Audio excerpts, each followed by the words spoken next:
जहाँ पर विद्या की पूजा होती है वहाँ शक्ति की पूजा भी करना बहुत जरूरी है। वो डोटासरा जी को ये संस्कार प्राप्त नहीं है, थोड़े दिन आ जाए हमारे साथ तो हम उनको अकल भी देंगे। हाँ बिल्कुल ठीक है, शस्त्र पूजा होना चाहिए। अरे शस्त्र पूजा नहीं होती तो हमारा जो ब्रह्मोस है जो हमने पैदा किया है, आज दुनिया लाइन में खड़ी है, एडवांस पेमेंट जमा करा रही है कि हमको दो अगली बार ब्रह्मोस चाहिए।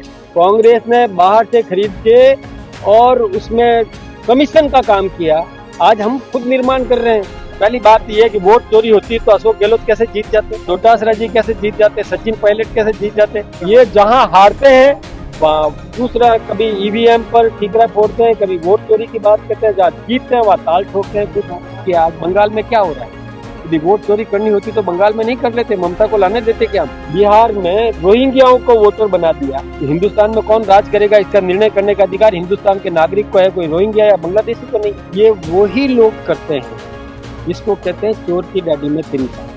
सोनिया गांधी जी 1980 में मतदाता बन गई थी हिंदुस्तान की, जबकि हिंदुस्तान की नागरिक वो 1983 में बनी। तो वोट चोरी किसने की, कैसा डिफ्यूज हो गया पता नहीं चला। वो हाइड्रोजन बम कहाँ गया, क्या है। कांग्रेस में गरिमा खत्म हो गई है। सांस्कृतिक त्योहार दुर्गा अष्टमी, आज कन्या पूजन का जो त्योहार यहाँ पर मनाया गया बीकानेर, बहुत भव्य तरीके से, और सारा पूजन भी पंडितों ने बहुत अच्छे तरीके से करवाया विधि विधान के अनुसार, और हम अभिभूत हैं। और वास्तव में एक सांस्कृतिक हमारा धार्मिक आधार है, और उस त्योहार को हम परंपरागत तरीके से मनाते हैं और सबने मनाया, कन्या पूजन भी किया, आशीर्वाद भी प्राप्त किया। निश्चित रूप से हमें एक आत्मबल का संचार हुआ, एक आत्मविश्वास पैदा होता है। किसी भी मंदिर में जाते हैं, जब मूर्ति के सामने नतमस्तक होते हैं और हमें आशीर्वाद मिल जाता है तो कॉन्फिडेंस पैदा होता है, और कॉन्फिडेंस से जो व्यक्ति जिस किसी भी क्षेत्र में जाता है वहाँ उसको सफलता मिलती है। हम राजनीतिक क्षेत्र में हैं, हमें राजनीतिक क्षेत्र में सफलता मिलेगी, कोई व्यापारिक क्षेत्र में जाए उसको उसमें सफलता मिलेगी, और निश्चित रूप से शक्ति हमें मिलती है, ये हमें मनाना चाहिए। अध्यक्ष जी, वोट चोर गद्दी चोर इस तरह का एक अब आज राजनीति नहीं करो। इन दिनों एक बड़ा एक बात मैं आपसे बताऊं, जी। ये वही लोग करते हैं जिसको कहते हैं चोर की डाडी में तिनका। सोनिया गांधी जी 1980 में मतदाता बन गई थी हिंदुस्तान की, जबकि हिंदुस्तान की नागरिक वो 1983 में बनी। तो वोट चोरी किसने की, आप कल्पना करो। आज कोई हिंदुस्तान का निर्णय हिंदुस्तान का नागरिक है, ये प्रति वर्ष जब कोई बच्चा 18 वर्ष का हो जाता है उसका नाम वोटर लिस्ट में जुड़ता है, जो इस दुनिया से चला जाता है उसका नाम काटा जाता है। इसमें कोई नई बात है नहीं। तो एसआईआर चिल्ला रहे हैं, वो मतदाता सूची का पुनरीक्षण हर बार होता है, हर बार होता है, ये वो लोग भूल जाते हैं। वोट चोरी हुए हैं, नहीं गलत बोलते। पहली बात यह है कि वोट चोरी होती तो अशोक गहलोत कैसे जीत जाते, वोट चोरी होती तो डोटासरा जी कैसे जीत जाते, सचिन पायलट कैसे जीत जाते। हम इन्हीं मठाधीशों को धराशायी कर देते थी वोट चोरी करनी होती तो। हमने नहीं की है।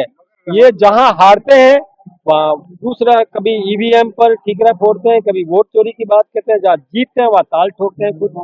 इसलिए जनादेश को स्वीकार करना चाहिए। लोकतंत्र के अंदर जो जनादेश प्राप्त होता है वहाँ हमने भी तो स्वीकार किया। आज बंगाल में क्या हो रहा है, यदि वोट चोरी करनी होती तो बंगाल में नहीं कर लेते, ममता को लाने देते क्या हम, लेकिन जनादेश को हमने स्वीकार किया, वो लोग स्वीकार नहीं करते हैं। और देखिए उन लोगों ने बिहार में रोहिंग्याओं को वोटर बना दिया, बांग्लादेशियों को वोटर बना दिया। तो हिंदुस्तान में कौन राज करेगा इसका निर्णय करने का अधिकार हिंदुस्तान के नागरिक को है, कोई रोहिंग्या या बांग्लादेशी को नहीं है। सरकार कह रहे हैं कि साहब जो है हाइड्रोजन बम छोड़ने वाला हूँ मैं, तो वो कैसा डिफ्यूज हो गया पता नहीं चला। वो हाइड्रोजन बम कहाँ गया, क्या है फ्यूज, ऐसी बातें वो बहुत कुछ करते हैं। वो कब तो देखिए मोदी सरनेम को लेकर के और अंदरगल बयानबाजी कर देते हैं, जिससे उनको गिरफ्तार भी होना पड़ा, जेल भी जाना पड़ा।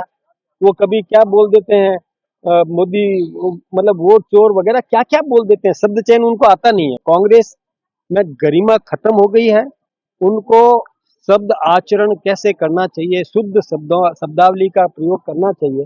देखिए नीतिगत विरोध हो सकता है, लेकिन ऐसी कोई बात मत बोलो कि आंखें चार नहीं हो सके, शर्म से झुक जाएगी।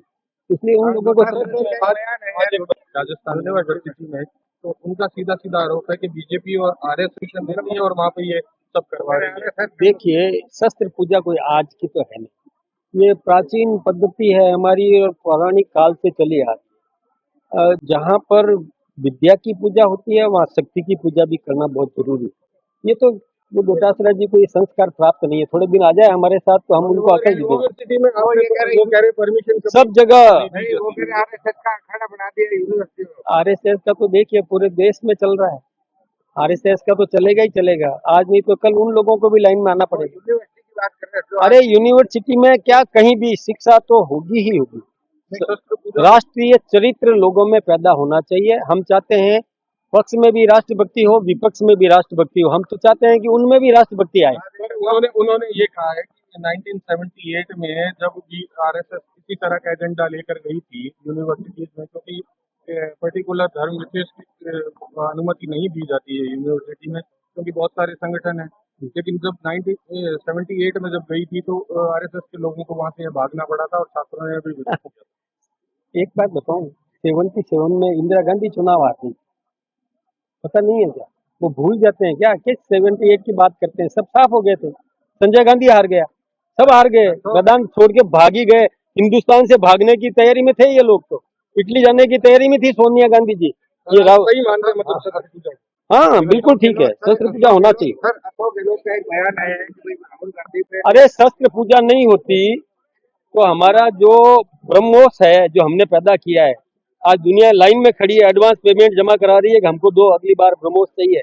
शस्त्र हम बाहर से खरीदा करते थे, ये शस्त्र कांग्रेस ने बाहर से खरीद के और उसमें कमीशन का काम किया, आज हम खुद निर्माण कर रहे हैं, तो ये तो गर्व करना चाहिए अशोक इसमें। गहलोत का एक बयान आया है कि राहुल गांधी को धमकी मिली है, जान से मारने, मगर राष्ट्रीय अध्यक्ष देखिए कोई धमकी नहीं, कोई धमकी देना नहीं चाहते, कौन धमकी देगा, क्यों? हम तो चाहते हैं कि राहुल गांधी 100 साल जिए, 1000 साल जिए, और हम तो इसी प्रकार से वो काम करते रहे। भाजपा कार्यकर्ता ने एक डिबेट में कहा कि मैं राहुल गांधी को जान से मार दूंगा। कोई नहीं मरेगा, राहुल गांधी को जिंदा रखना हमारी जवाबदारी है। ठीक है सर, विधायकों की नहीं सुनते सर, ऐसा कहीं नहीं है। सर विधायक देखिए विधायक कोई परेशान नहीं है, विधायक काम कर रहा है, हमारी सरकार काम कर रही है, सब काम हो रहा है।